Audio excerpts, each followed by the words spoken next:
Astrology में कुंडली के 7वें स्थान या सप्तम स्थान से विवाह के बारे में देखा जाता है, राइट। तो विवाह एक मैरिज एक बहुत इंपॉर्टेंट सब्जेक्ट है जो कि आप कुंडली के 7वें स्थान से देख सकते हैं।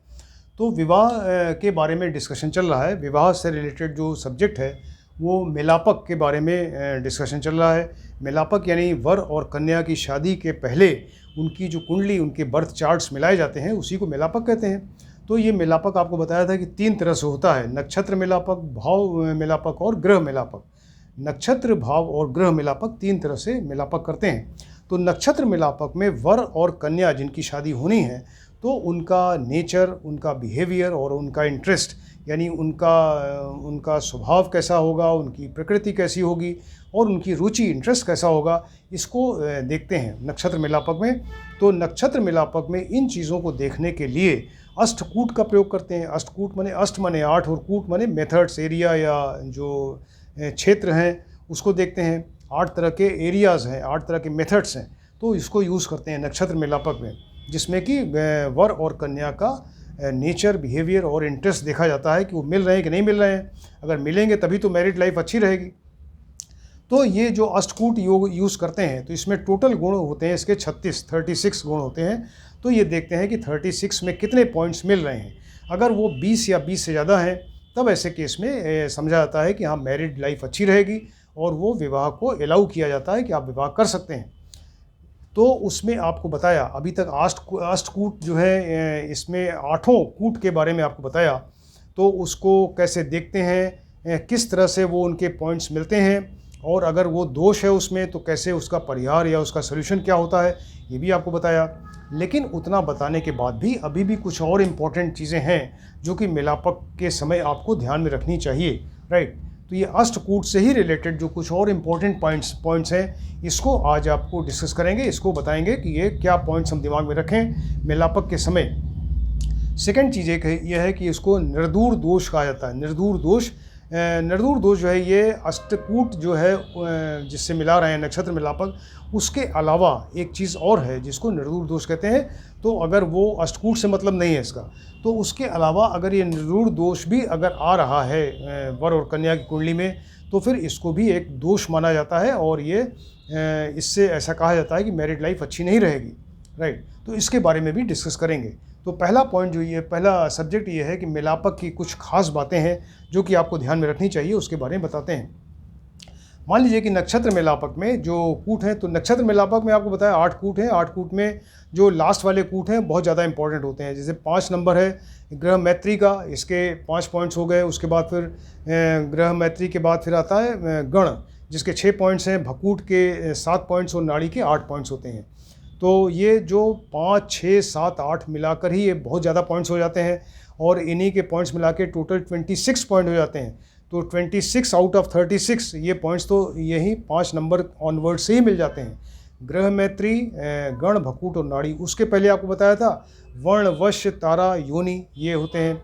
तो लेकिन ये जो 4 लास्ट वाले हैं, ग्रह मैत्री, गण, भकूट और नाड़ी, ये ज़्यादा इंपॉर्टेंट होता है, तो इसको ध्यान में रखना चाहिए। तो इसके बारे में बताते हैं। तो मान लीजिए नक्षत्र मेलापक में अष्टकूट में आपने मिलाया, उसमें भकूट और नाड़ी जो है दोनों शुद्ध हैं, यानी भकूट के 7 पॉइंट्स, नाड़ी के 8 पॉइंट्स हो गए, तो 7 + 8 15 पॉइंट्स मिल रहे हैं। तो ये दोनों शुद्ध हैं, यानी कि पूरे टोटल पॉइंट्स मिल रहे हैं। 15 पॉइंट तो ये हो गए, प्लस पहले वाले जो कूट हैं उसके कुछ पॉइंट्स होंगे। तो अगर भकूट और नाड़ी शुद्ध हैं वर और कन्या की कुंडली में और उसके अलावा टोटल गुण जो है वो 20 या 20 से ज़्यादा हैं, तो विवाह अलाउ किया जा सकता है, यानी विवाह जो है वो अच्छा शुभ माना जाएगा अगर भकूट और नाड़ी जो है शुद्ध हैं तो, और टोटल पॉइंट्स 20 या 20 से ज़्यादा हैं। एक तो ये पॉइंट हुआ, ध्यान में रखना चाहिए। सेकंड, मान लीजिए कि नाड़ी दोष है। नाड़ी जो है बहुत ही इंपॉर्टेंट चीज़ है। तो नाड़ी में ये 8 पॉइंट्स मिलते हैं वर और कन्या की नाड़ी देखने से। अगर वो डिफरेंट है तभी 8 पॉइंट्स मिलते हैं, सेम है तो 0 पॉइंट मिलेगा। तो वर कन्या के मिलापक में नाड़ी दोष है, राइट। लेकिन उनकी राशि एक ही है, नक्षत्र अलग अलग है, या उनके नक्षत्र एक ही है, राशि अलग अलग है। तो ऐसे केस में देखिए, मान लीजिए कि ये वर और कन्या दोनों की आपने नाड़ी मिलाया, नाड़ी दोष आ गया, नाड़ी दोष है, लेकिन और उनकी राशि एक ही है, उनकी जन्म राशि एक ही है और नक्षत्र अलग अलग है, राइट। या उनके जन्म नक्षत्र एक ही हैं, राशि अलग अलग है, लेकिन कन्या की जो जन्म राशि या जन्म नक्षत्र है वो वर के जन्म राशि या जन्म नक्षत्र से पहले नहीं होना चाहिए, राइट। मान लीजिए कि नाड़ी दोष है और वर और कन्या की जो जन्म राशि एक ही है लेकिन नक्षत्र अलग अलग हैं। ऐसे केस में वर का नक्षत्र और वर के नक्षत्र से पहले कन्या का नक्षत्र नहीं होना चाहिए।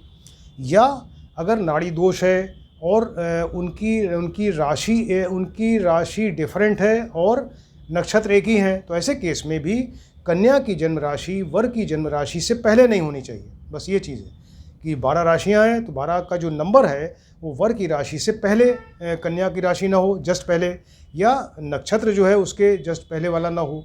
तो ऐसे केस में ये 20 या 20 से ज़्यादा भी गुण अगर मिल रहे हैं तो शादी हो सकती है, अगर इवन नाड़ी दोष है तब भी।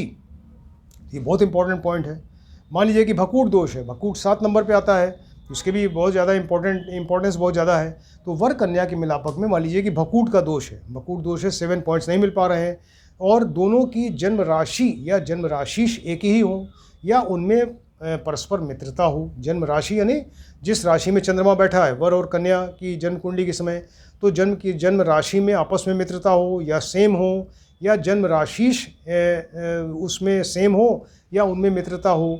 या और भी कंडीशन है कि अगर दोनों के जन्म राशिश के नवांशेष यानी जन्म राशि जो राशि है उसका लॉर्ड नवांश कुंडली में D9 कुंडली में कहाँ बैठा है, किस राशि में, उसका लॉर्ड देख लीजिए, तो जन्म राशिश का नवांशेष हो जाएगा। तो या तो जन्म राशियों में मित्रता हो या जन्म राशिश में मित्रता हो, सेम हो, या जन्म राशिश के जो नवांशेष हैं दोनों के, वर और कन्या के, वो उसमें परस्पर मित्रता हो, तब भी ऐसे केस में 20 गुण या 20 से ज़्यादा अगर मिल रहे हैं तो शादी हो सकती है। यानी भकूट दोष होने के बाद भी शादी हो सकती है, जो आपको ये कंडीशन बताई। मान लीजिए कि वर और कन्या का में गण दोष है, गण जो 6 नंबर पे आता है गण दोष है, राइट, लेकिन अन्य कूट मिल रहे हैं लेकिन उसमें गण दोष है, और दोनों का जन्म राशिश यानी जन्म राशि जहाँ चंद्रमा बैठा है वर और कन्या में, जिस राशि में बैठा उसका लॉर्ड जन्म राशिश हो गया। तो गण दोष होने के बाद भी अगर वर और कन्या के जन्म राशिश एक ही हों या वो परस्पर मित्र हों, तब भी 20 या 20 से ज़्यादा गुण मिलने से शादी हो सकती है। ये बताया आपको गण दोष अगर हो, राइट। मान लीजिए कि वर और कन्या के जन्म राशिश में शत्रुता हो। जन्म राशि की इंपॉर्टेंस बहुत ज़्यादा है। चंद्रमा जहाँ बैठे होते हैं वही तो इंसान का मन है, फीलिंग्स है, उसके इमोशंस हैं। चंद्रमा मेंटल हेल्थ है, मेंटल पीस है उसकी। अगर वही आपस में नहीं मिल रही है तो वो मतलब वो डिफेक्टिव है, फिर वो प्रॉब्लम है उसमें। तो वर कन्या के जन्म राशि यानी जन्म राशि का जो लॉर्ड है जन्म राशिश में अगर शत्रुता है, वर और कन्या के जन्म राशिश में शत्रुता हो, तो ऐसे केस में फिर 25 या 25 से ज़्यादा गुण मिलने चाहिए, तभी मैरिज हो सकती है, राइट। 25 या 25 से ज़्यादा गुण होंगे तभी मैरिज होगी। मान लीजिए कि वर कन्या के जन्म राशिश में शत्रुता है, वर और कन्या के जो जन्म राशिश में शत्रुता है, राइट, लेकिन उनके जो नवांश स्वामियों में आपस में मित्रता है। जन्म राशिश में तो शत्रुता है, लेकिन उनका जो राशिश है, लॉर्ड है, ग्रह है, वो नवांश कुंडली में कहाँ बैठा है, तो नवांश कुंडली में D9 कुंडली में वर का भी देखिए, कन्या का भी देखिए, तो उनमें अगर परस्पर मित्रता है तो ऐसे केस में 20 या 20 से ज़्यादा अगर गुण मिल रहे हैं तो शादी हो सकती है, राइट। अगर वर कन्या के मिलापक में गण दोष है, भकूट दोष है, नाड़ी दोष है, तीनों ही दोष आ गए मान लीजिए, जो बहुत ही इंपॉर्टेंट है, गण भकूट और नाड़ी तीनों दोष हैं, तो आइडियली इस ऐसे कपुल की फिर ये वर कन्या की शादी नहीं होनी चाहिए। वो शादी डिफेक्टिव होगी। और कोई कुछ बताता भी है कि ऐसा कर लें वैसा कर लें तो वो गलत है। ये मतलब मोस्ट आइडियल ये है कि ये मैरिज नहीं होनी चाहिए। अगर गण दोष भी है, भकूट दोष भी है और नाड़ी दोष भी है, यानी तीनों दोष अगर हैं तो फिर ऐसी मैरिज नहीं होनी चाहिए, राइट।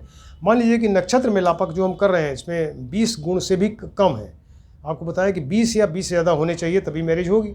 तो नक्षत्र मिलापक में अगर 20 से भी कम है, 18 हैं, 19 हैं या इवन 17 हैं, तब हम क्या करें? ऐसे केस में फिर वर्ग मिलापक करते हैं। अभी इसको आगे वाले लेक्चर्स में बताएंगे आपको कि वर और कन्या का वर्ग होता है, उसको वर्ग मिलापक कहते हैं। तो वर्ग मिलापक में देखते हैं तो अगर वर कन्या के वर्ग में मित्रता हो, दोनों के वर्ग में मित्रता हो, फ्रेंडशिप है, और दोनों की राशियों में भी वर्ग मित्रता हो, तो ऐसे केस में 18 गुण या 18 से एक कम 17 पर भी मैरिज हो सकती है, राइट। ये कितनी इंपॉर्टेंट पॉइंट है। मान लीजिए अब इसके ये तो आपको बताया कि मिलापक में जो खास बातें हैं, इंपॉर्टेंट पॉइंट्स, कि गण भकूट नाड़ी में अगर दोष हो तो क्या कर सकते हैं, और अगर उसमें उनके नवांश जो जन्म राशि है उसमें अगर शत्रुता है तब क्या उसका सोल्यूशन है। तो ये बहुत इंपॉर्टेंट पॉइंट्स है, इसको आपको बताया, इसको हमेशा मिलापक के समय ध्यान में रखना चाहिए। अब जो सेकंड टॉपिक है वो है निर्दूर दोष। निर्दूर दोष कहते हैं कि कुंडली में अष्टक वर्ग से अष्टकूट से जो हम मिला रहे हैं नक्षत्र मिलापक, इसके अलावा एक निर्दूर दोष भी होता है।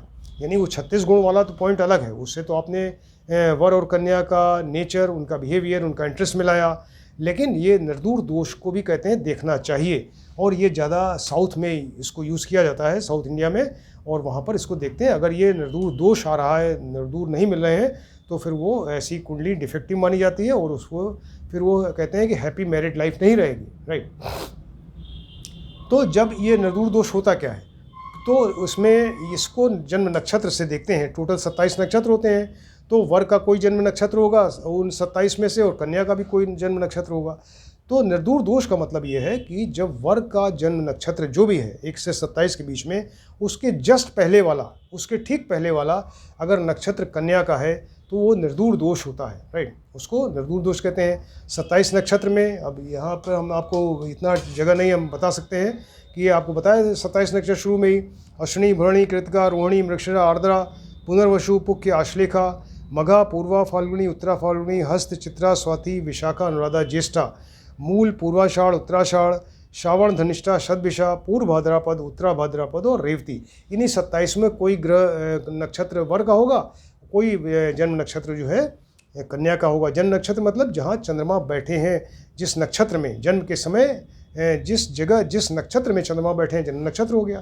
तो अगर जो वर का जन्म नक्षत्र है उसके ठीक पहले वाला नक्षत्र अगर कन्या का जन्म नक्षत्र हो, या ऐसा कहें कि जो वर का जन्म नक्षत्र है उससे 27वां नक्षत्र कन्या का हो, तो 27वां होगा वो वर के जन्म नक्षत्र से ठीक पहले वाला हो, तो ऐसे केस में वो फिर निर्दूर दोष होगा, और फिर वो एक दोष माना जाता है, वो विवाह अच्छा नहीं माना जाता।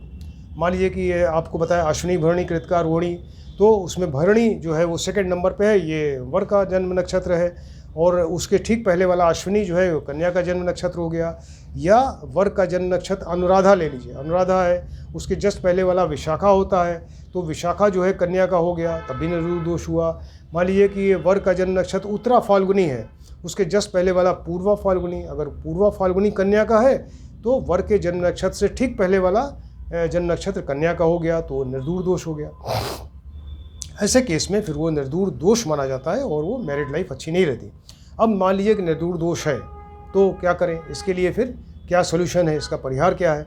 तो वर कन्या के जन्म राशि एक ही हो, जन्म राशि एक ही हो, निर्दूर दोष तो है, लेकिन उसके अलावा अगर आप देखिए कि अष्टकूट में अगर उनकी जन्म राशि एक ही है, यानी जो जहाँ चंद्रमा जिस राशि में बैठे हैं वर कन्या के तो जन्म राशि हो गई, तो दोनों की जन्म राशि एक ही हो, या परस्पर मित्र हो, या एक मित्र हो दूसरा सम हो। सम का मतलब न मित्र है न शत्रु है न इस तरह से है तो जन्म राशि एक ही हो, उनमें या तो परस्पर या तो एक ही हो, या परस्पर मित्र हो, या एक मित्र हो दूसरा सम हो, तो ऐसे केस में इसका परिहार हो जाएगा, निर्दूर दोष फिर नहीं माना जाएगा। इसके अलावा ग्रह मैत्री हो, योनि मैत्री हो, तब भी कहा जाता है कि निर्दूर दोष का परिहार या सोल्यूशन मिल गया, उसको ये दोष फिर उसका ख़त्म हो जाता है और मैरिज हो सकती है। तो आज आपको बताया कि मिलापक से कुछ खास चीज़ें, रिलेटेड जो चीज़ें हैं, इंपॉर्टेंट पॉइंट्स आपको मिलापक के समय ध्यान में रखना चाहिए। और सेकंड नंबर निर्दूर दोष के बारे में बताया, तो इसको भी आप ध्यान में रखें। और इसके अलावा अष्टकूट के अलावा इसको देखा जाता है निर्दूर दोष को। तो ये दोनों टॉपिक्स काफ़ी इंपॉर्टेंट हैं और इसको आप ध्यान से देखिए और स्टडी करिए। Thank you.